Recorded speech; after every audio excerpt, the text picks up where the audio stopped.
he says that I will open up something inside of you. Really what he's pointing to is a reality that's inside each and every one of us, that there is a whole world, a microcosm, a world unto itself that lives on the inside. And we have a person who experiences that world and is isolated in that world completely. And that person is oftentimes ignored, neglected. You don't even know that that person exists, but you have a person in the subconscious. This is what the early depth psychologists like Freud and Jung and Adler were after.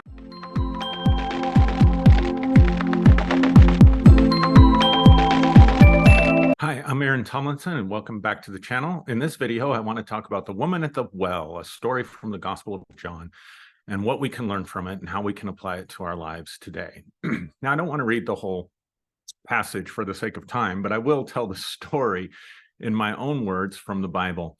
So in John chapter 4, we find Jesus having a conversation with a woman who went to draw water from a well while his disciples went into the city to get food, to get their needs met. Jesus stayed back and he sat by the well and he encounters a Samaritan woman. Now, I think the real value of Scripture is its metaphorical and symbolic meanings, because we can take the metaphors and the symbols and they can mean something to us that is truthful and empowering for us today. I don't really think necessarily, in fact, I don't believe that this is a historical account of an actual event with an actual person.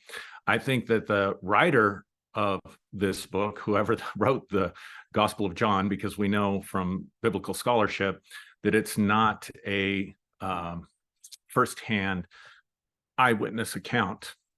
So I think that the story in the gospel, or the stories in the gospels, are meant to teach us something about our own mystical inward journey and our own spiritual path.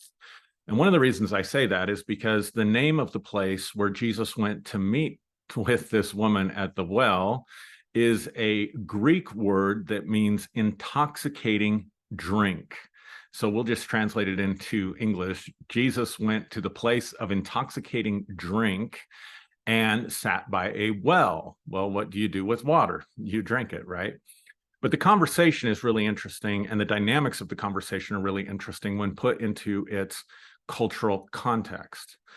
Because first of all, Jesus is speaking to a woman, and the disciples, when they show up and see Jesus having this conversation, they almost kind of rebuke him in the text for talking to a Samaritan woman.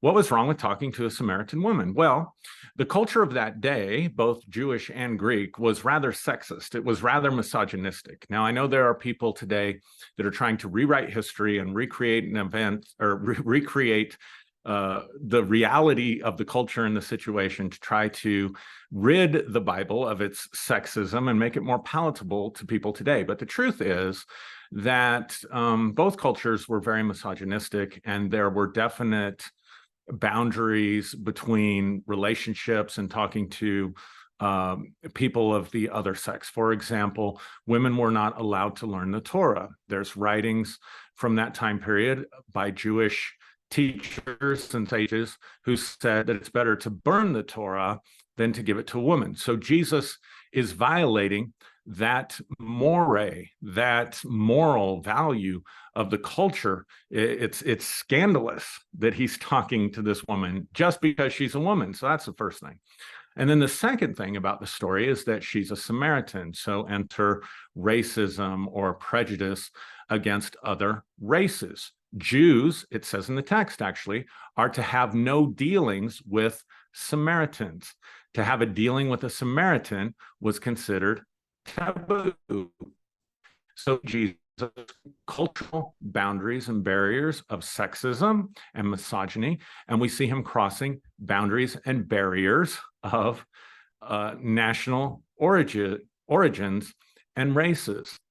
And so it's just really important to understand, because again, whoever wrote this gospel, whoever told this story, is recognizing that these boundaries are not legitimate when it comes to spiritual experiences and spiritual realities. And then the third thing about this woman is that she didn't have a husband. She says in the text that, in fact, she had had 5 husbands, and that the man that she was currently living with was not her husband. So now we're dealing with moral issues and moral boundaries. This was a woman from the wrong tribe, from the wrong race, and she was living her life in the wrong way. And yet Jesus encounters this woman, and he asks her to give him something to drink. And in the conversation, he also tells the woman, he said, if you knew who you were speaking to, you would ask of him, meaning Jesus speaking of himself, you would ask of me, ask of Jesus for a drink, and I would give you living water, and you would never thirst again. He says, whoever drinks water from this well, they're going to be thirsty again. Whoever drinks of the water that I give them will never thirst again, but it will become a well of water inside of them that's springing up into everlasting life. So what are we talking about here? First off, I want to point out, because I've been talking about the microcosm and the macrocosm in previous videos. I've been talking about the hidden man of the heart in the last video. I've been talking about the difference between spirituality and religion, and all of this comes into play in this story. On the surface, we all know that we have to keep drinking water, that we keep getting thirsty, and we have to keep drinking water in order to be satisfied. But is that really, with the symbolism and the import of the story, is that really the point of the message? That, of course, when you drink water, you're going to get thirsty again. But Jesus is talking about satisfying a different thirst. He's talking about satisfying an internal thirst. He's talking about there being a resource, a well of water that is inside of you that you can draw from at any time, that can satisfy those inner thirsts, or can satisfy that inner person. In the last video, I talked about how the Apostle Paul and Peter reference the hidden person of the heart, or the inner person and the outer person. Now, here's the problem. One of the problems that I see with scientific materialism is that if matter and the world out there that can be observed and can be measured is all that there is, then that's going to lend itself to a materialistic pursuit and value system in order to bring satisfaction to the inner person. In other words, we're going to chase careers, we're going to chase money, we're going to chase success, we're going to chase relationships, we're going to chase friendships, we're going to chase hobbies, all of this trying to find some satisfaction and some fulfillment and some happiness in life. And I think that's the point of the story. I think the point of the story is, if you look at it, take a broad view of it, Jesus is going against all of the materialistic sort of setup of the story. She can't help it that she was born a woman. She cannot help it that she was born a Samaritan, and those boundaries exist in the community agreements. The boundaries exist in the teachings of the religion. So in a very real sense, those boundaries only exist out there. They only exist in the macrocosm. They only exist in the minds of the people that say this is right and this is wrong. This is what you should do and this is what you shouldn't do. This is how we act, right? And so Jesus is also saying that to really have a satisfied life, you're going to keep thirsting. So this is the law of diminishing returns that we see with addiction and obsessive compulsive behaviors, is that you have to keep chasing the next high, so to speak. You have to keep chasing the next experience. You have to keep chasing more money. You have to keep chasing more cars or different cars or better cars. You have to keep chasing a better status in society. You get bored with your friends. Let's just be honest. I mean, after a while, you've had the same conversation over and over and over again. If you go on vacation a lot and you like to take cruises, after a while, that first cruise was amazing. So now all we want to do is go on cruises. But after maybe about the 12th cruise, it's like, I don't like this so much anymore. Let's try something different.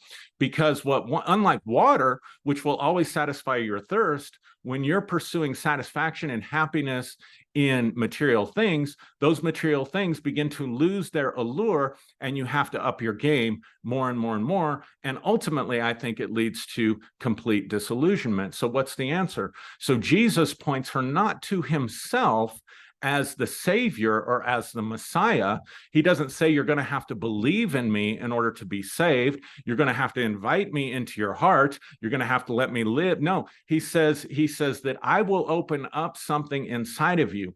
Really, what he's pointing to is a reality that's inside each and every one of us, that there is a whole world, a microcosm, a world unto itself that lives on the inside, and we have a person who experiences that world and is isolated in that world completely, and that person is oftentimes ignored, neglected. You don't even know that that person exists, but you have a person in the subconscious. This is what the early depth psychologists like Freud and Jung and Adler were after, and what they were looking at was that we can have a totally different personality buried in the subconscious. This is what I think they're describing the same thing that the biblical authors are talking about when they talk about the hidden person of the heart. And so what Jesus is saying is he's saying there is a well inside of you. There is a place of spiritual resource, of spiritual sustenance, of spiritual renewal, but you're not going to find it out there. You're not going to find it in a religious community. You're not going to find it by following all the morals and values and teachings and philosophies that are given to you in the community. You're only going to find it if you engage an inward journey. And how do I know this? Because she brings up religion. The next thing she brings up is she says, I perceive that you are a prophet. Are we supposed to worship at this temple on this mountain? Or are we supposed to worship God on that temple at that mountain? Which church should I go to? Which church has the right teachings? Which spiritual path or philosophy is going to be the right one for me? And Jesus corrects the perception by saying that the Father, or God, his Father, is seeking people who will worship him in spirit and in truth. And the truth there doesn't mean an objective truth. In other words, this church has the right form of worship. This church has the right doctrine. That group doesn't have the truth about reality. I think he's talking about authenticity, what's authentic to the inner person. And so where I think we can really get the value of the story is to understand that if we want to really be satisfied, that we have to pay attention to the inner person of the heart. We have to pay attention to those desires. We have to pay attention to those thirsts, and we have to realize that we cannot find it out there. We cannot find it in a guru. We cannot find it in a path. We cannot find it in a book. We cannot find it in a teaching. We can only find it when we engage our own internal resources. So the good news is that whether you realize it or not, you have a hidden person of the heart. You have a spiritual person that's inside that needs to be fed and needs to be nourished. And the only way to feed and nourish that inner person is not going to Bible studies, and it's not going to church, and it's not attending conferences, and it's not watching YouTube videos like this. It's by going within and really discovering that person, and then discovering that there's divinity inside of you, that there's wells of living water inside of you that you can drink from. So I hope this video, this short video and talk about the woman at the well, is helpful for you. If you like this video, please subscribe to the channel, like and comment for the algorithms. And if you want to join our New Day Global community, we have a private Facebook group that you can join. The description is in the link. Please answer the questions when you join the group. We'd love to have you be part of this growing community as we explore this inward journey, and we explore how to find satisfaction and transformation and integration in your spiritual path along the way. There's content there that is exclusive to members of the group. It's not on a Patreon page.